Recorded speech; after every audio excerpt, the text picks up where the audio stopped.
बिस्मिल्लाहिर्रहमानिर्रहीम। अस्सलाम वालेकुम। First year chemistry chapter number 3 gases, इसके हम शॉर्ट क्वेश्चंस कर रहे थे। 2 पार्ट्स हमने कर लिए थे, अब हम लास्ट पार्ट करने वाले हैं। मैं सिर्फ वो क्वेश्चंस करवा रहा हूँ जो कि पास्ट पेपर्स में बहुत दफ़ा आ चुके हैं, तो काइंडली इन क्वेश्चंस को लाजमी कीजिए ताकि कोई बाद में अफसोस ना हो। तो शुरू करते हैं। Question number 17, how the different scales of thermometry can be interconverted. Thermometry क्या होती है? ये टेम्परेचर मेजर करने की टेक्निक, टेम्परेचर मेजर करने के आर्ट को हम थर्मोमीट्री बोलते हैं। स्केल्स ऑफ थर्मोमीट्री, मोस्टली हम 3 स्केल्स यूज़ करते हैं इसके: Celsius scale, Fahrenheit scale, kelvin scale. अब हम बात करते हैं इसके इंटर कन्वर्शन की, कि एक स्केल को हम दूसरे स्केल में कैसे कन्वर्ट करते हैं। अगर टेम्परेचर सेल्सियस में दिया हुआ हो और केल्विन में हमने लाना हो, तो हम सेल्सियस में 273.16 ऐड करते हैं।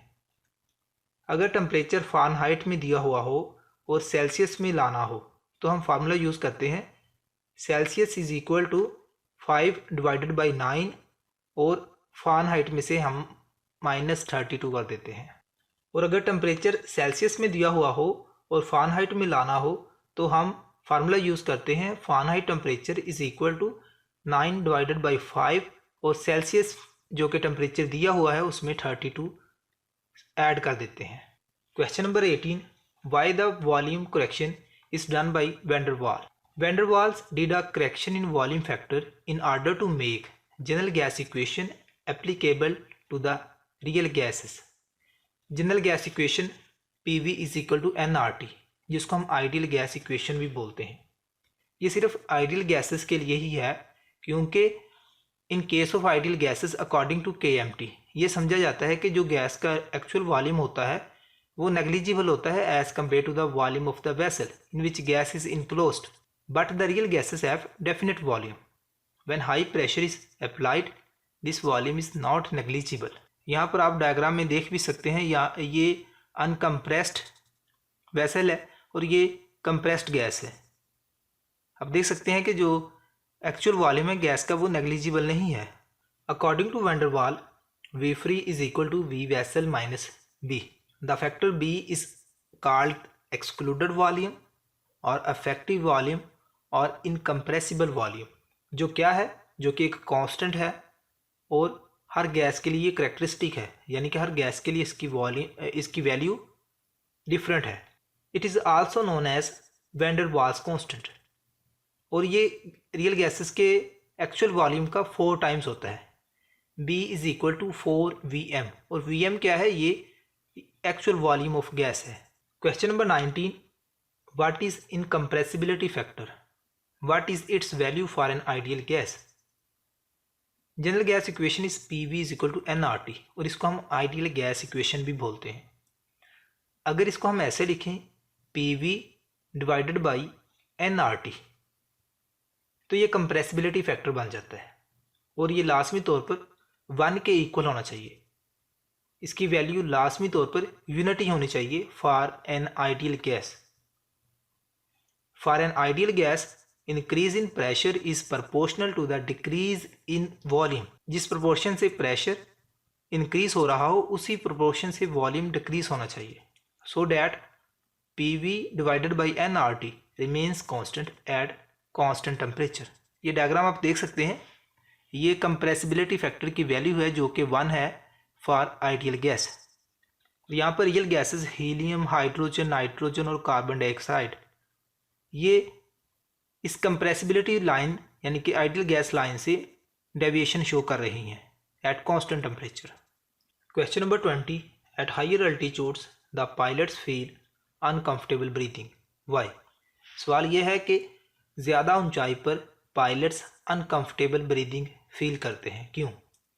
ग्राउंड लेवल पर नॉर्मल ऊंचाई पर जो ऑक्सीजन का पार्शियल प्रेशर होता है आउटसाइड द बॉडी वो 159 टॉर होता है, और inside the body, inside the lungs जो प्रेशर होता है वो 116 टॉर होता है। क्योंकि बाहर प्रेशर ज़्यादा होता है तो ऑक्सीजन आसानी से मूव कर जाती है बॉडी में, लंग्स में। लेकिन जैसे जैसे ऊंचाई ज़्यादा होती जाती है जो ऑक्सीजन का पार्शियल प्रेशर है वो डिक्रीज़ होता जाता है, और आस्ता आस्ता इतना डिक्रीज़ हो जाता है कि आउटसाइड द बॉडी जो ऑक्सीजन का पार्शियल प्रेशर है वो इनसाइड द बॉडी से भी कम हो जाता है। तो फिर क्या करते हैं पायलट्स, फिर वो प्रेशराइज्ड कैबिन यूज़ करते हैं।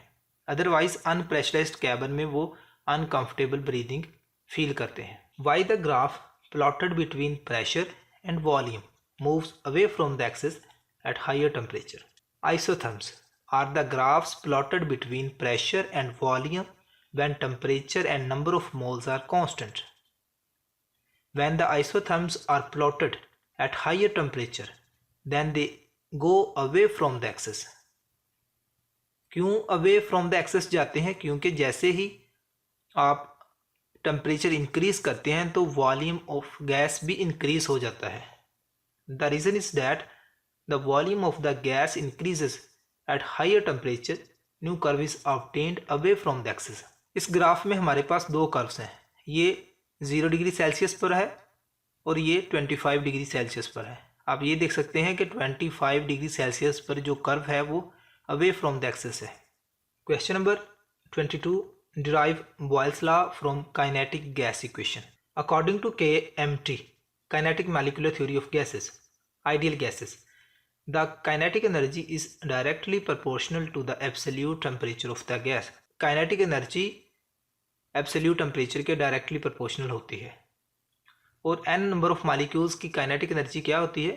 हाफ mc² बार, और ये kinetic energy temperature के directly proportional होती है। जब हम ये वाला proportionality का साइन ख़त्म करते हैं तो इसकी जगह हम proportionality constant k लिखते हैं। Half mc² bar is equal to KT। According to kinetic equation of gases, जो PV होता है ये इक्वल होता है 1/3 mc² बार। इस इक्वेशन के हम राइट साइड को 2 से मल्टीप्लाई करते हैं और 2 से ही डिवाइड करते हैं। फिर हम क्या करते हैं, इस 3 को इस 2 से बदल देते हैं, 2/3 इंटू हाफ mc² बार, और ये हाफ mc² बार किसके इक्वल है? ये KT के इक्वल है, कांस्टेंट के इक्वल है। तो PV will be equal to 2/3 KT, that is constant. क्यों? क्योंकि टेम्परेचर जो है वो कांस्टेंट हमने रखा हुआ है। PV is equal to constant at constant temperature and number of moles the product PV is a constant quantity, that is Boyle law. What is plasma state? Where plasma is found? Plasma is often called fourth state of matter. Plasma is a distinct state of matter containing sufficient number of electrical charges to affect its behavior, electrical and magnetic properties. Entire universe is almost composed of plasma. Plasma is found in everything from the sun to quarks. It is the stuff of stars. Our sun is 1.5 million kilometer ball of plasma, heated by nuclear fusion reactions. On Earth, it occurs in lightning bolts, flames, auroras and fluorescent lights. Question number 24. Write 4 applications of plasma. They are used to make fluorescent bulbs. Charging and glowing of atoms creates a glowing plasma inside bulb. It can be used to pasteurize food. It light up our houses, homes, helps in working of electronic equipments. It drives laser and particle accelerators. I hope आपको अच्छी तरह से इनकी समझ लग चुकी होगी। अगर कहीं से भी कोई प्रॉब्लम है तो प्लीज़ कमेंट कीजिए, इंशाल्लाह ताला आपका कमेंट सेटिस्फाई किया जाएगा। Thanks for watching. अल्लाह हाफिज़।